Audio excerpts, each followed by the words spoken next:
Good morning. Welcome to my Sacred Space vlog. I haven't done a video vlog thing in ages, but I just had some thoughts mulling over and I wanted to share them. And here goes.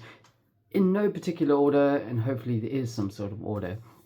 But let me start with, if I had to give this a title, and borrowed it from a YouTube interview I watched yesterday with John Elridge, the guy who wrote Wild at Heart, and Brian Draper, a local guy here based in Winchester, the UK. So both so inspiring people. I've learned so much from their writings and their theology. Anyways, there was something about the phrase was thrown out in this interview called "disciples to the internet," and it got me thinking a lot. And even before watching the interview yesterday, I was thinking about in my life. People who say this to me, "Oh, Joe, you're so present in the moment," and I do try my best to be very present in the moment. But often I don't feel very present in the moment, or I feel like busy in my head or something. And I've been really convicted of that in the last few weeks, really, try to be more present. And so anyway, I'll get back to the disciples to the internet. But a week ago, about 10 days ago now, last Monday, I bit really hard into my fork. Oh my gosh, it was so sore. It was really sore. Man, it was sore. Like, I thought I'd cracked my bottom tooth or something. And then it was, I had to go I've got a soft diet now, so I'm eating yogurt and soup and all that stuff. And I thought, no, I'm going to Lisbon on the weekend. Let me go to the dentist quickly, see if I can get emergency dentist appointment, just find out what's happening. And the dentist took an x-ray, said actually, weirdly, thankfully, your tooth isn't cracked or broken. It's just a bit of trauma underneath the tooth where the nerve is. And she said what could happen in 2 or 3 weeks, but she said give it 2 or 3 weeks, keep your soft diet, eating soft food, and see how it goes. And so far, it's a lot better. 10 days later, first of all, isn't that amazing? We always think of that the scripture, we are fearfully and wonderfully made. I love the fact that God has made us fearfully and wonderfully, and our body has a resilience, and our body can heal. So the gum and the tooth is healed a little bit every day, just like it's healing a bit. So I'm thankful for that. But on doing that, it made me think of how I'm being a lot more aware as I eat, and I've got to kind of still eat on the right hand side, but I'm almost more present to every single meal, from breakfast, lunch, dinner. And it sounds so weird, but I feel I just wolf down my food, and I'm not really. I have loads of people who know me will say this about me, or I say this about myself. I'm very hasty. My actions are very hasty. I'm always moving from one thing to the other, and I need to just learn to chill and slow down and be chilled. So eating slowly and being more present to the meal has been really nice, actually. Just not that I've never not enjoyed the meals I've eaten, but I've just feel a lot more present, which is really a good thing.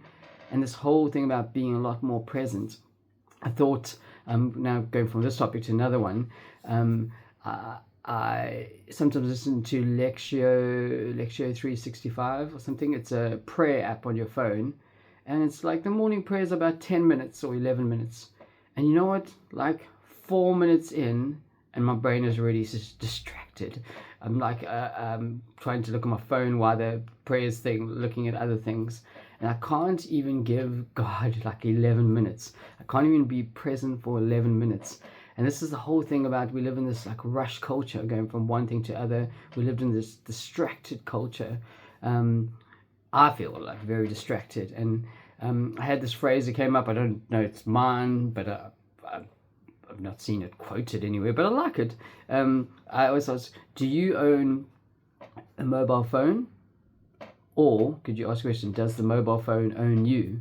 And it's a bit of a what's it called, a tug of war of that, because sometimes we think, oh, we own our mobile phone devices, but a lot of the times I think they own us, and they suck us in, and they're this little weird device that can suck your attention and distract your attention. And so like I've been trying to put I'm trying to be, now I'm being even more intentional about it, is I'm trying to my phone goes to grayscale at 9 o'clock at night, so then I'll get off my phone, and then in the morning only after 7, I want to go back on my phone, so I can, like, there's things I can do before 7, even part of my quiet time that doesn't need to involve my phone. If I really wanted to listen to the Lectio thing or the Brian Draper Lens series I'm doing at the moment, I can wait till after 7 to read it on the email, but I can be off my phone from 9 to 7. That's what I love to do, and I try to do that more often, and I'm just being more intentional about that. But there's things we can do in our lives, I guess, that can help us to be more intentional, more present, practice slowing down with our meals, putting our phones aside. Like, people are putting their phones, and I'm not the only one doing this, people putting phones in other rooms at night when they sleep on charge or whatever, so they're totally not distracted. But we're so it's just, and then we that internet, back to that thing, the disciples internet, we're so sucked into the internet and little reels. I mean, I can waste time, 6, 7, 8, 9 minutes of time just watching stupid Instagram reels. I'm like, it just drives me crazy. So that's what I wanted to share on that. There's one other thing I want to say. I see my little notes. I got little notes. I flipped them over. The one other thing, what I wanted to say, it's kind of like the Providence. So I went to Lisbon this past weekend, and so this is so funny talking against the internet and Instagram. But then this was amazing. As I was about to fly, put my phone to flight mode on Instagram, I saw a guy, Nibs from Despair, that I know from the past, Durban days, and he does Lisbon cycle tours. I'm like, what are the chances? I'm going to Lisbon and he's going to be there, but what are the chances that it appeared on my feed at that time? So I made a note when I put my phone to flight mode. I made a note that I would contact him and see if he's free on the Monday, because that was after the half marathon, and I'll be free. And he was free, and then it was just so cool because we had an awesome day. It was rainy and windy in the morning, but then the sun came out, and then he's done the video for me, and I got the video back this morning, and it was cool, the footage. But the song he chose is called Prayers in a Suitcase, which happens to be the song that I really liked on his album when I first heard it, Maiden in the River. That was the album, I can't remember the year it was released, 2022 or 2023, and I listened to that album. That was the song that grabbed my attention. I like it because it kind of fits my whole persona, I love traveling, love living out of a suitcase. So that was just so cool to see. So I wanted to say the providence of it, or notice the patterns.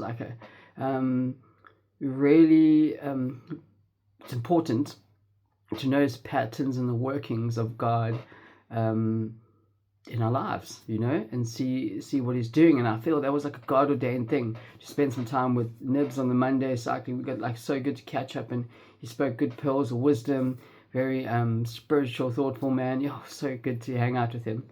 And on that, I just thought of another thing. This is something that's also stayed with me a few weeks now. I did the Camino back in October 2023, so it's already over a year and a half ago.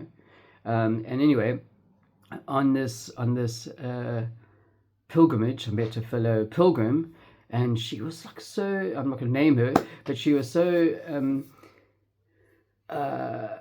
so keen on capturing little moments with her phone, but it was sweet. She'd film little cows on the field or little chickens walking by. She was so big into nature, ducks, everything, and she's still like that. We're friends, and I just love that. Inspired me so much. Her little joy in finding joy in these little creation moments, and they're cows. They don't get the most credit in the animal kingdom, or chickens. They're random. But her love for doing that and capturing those little moments really stayed with me, and stayed with me all those months later. Every time I want to run or cycle, and before meeting her, I was also aware of things. So I have a little bird feeder here, and I just love sitting and watching the little blue tits eating some bird feed, or what else I've seen other birds. Can't remember the name of the other bird I saw, but there's such cool birds that come. But I'm just learning to notice, or notice a little flower coming out in my flower bed. Just noticing things more. And basically, again, I'm a big fan of saying this, and God is near, God is here, God is in the midst of our lives. And I did this talk at youth. We ran this youth group here. I did it, and when I was preparing for it, this verse, the line stayed with me. I haven't heard it in ages. It was Genesis 3, and it said, God is walking in the garden looking for Adam and Eve. And I like that, and I wanted to leave you with that. God is walking in the garden of your life. God is walking in the busyness of your life. God is walking in your life. Will you notice that he's walking there, trying to look for you, spend time with you? And when you're spending time with him, be engaged with him, be fully present. Don't be elsewhere. Don't be a disciple of the internet, but be a disciple of Jesus, and just like spend time with him. Be fully present. But then then the last thing is just put things in place that will help you. So if you need to put your phone aside, do that. If you need to put your phone to grayscale, whatever, but do things that help you be more present. But don't bite on your fork, because that hurts like crazy. But be more present to everything you do. Thank you for watching. Thank you for your time. Much love.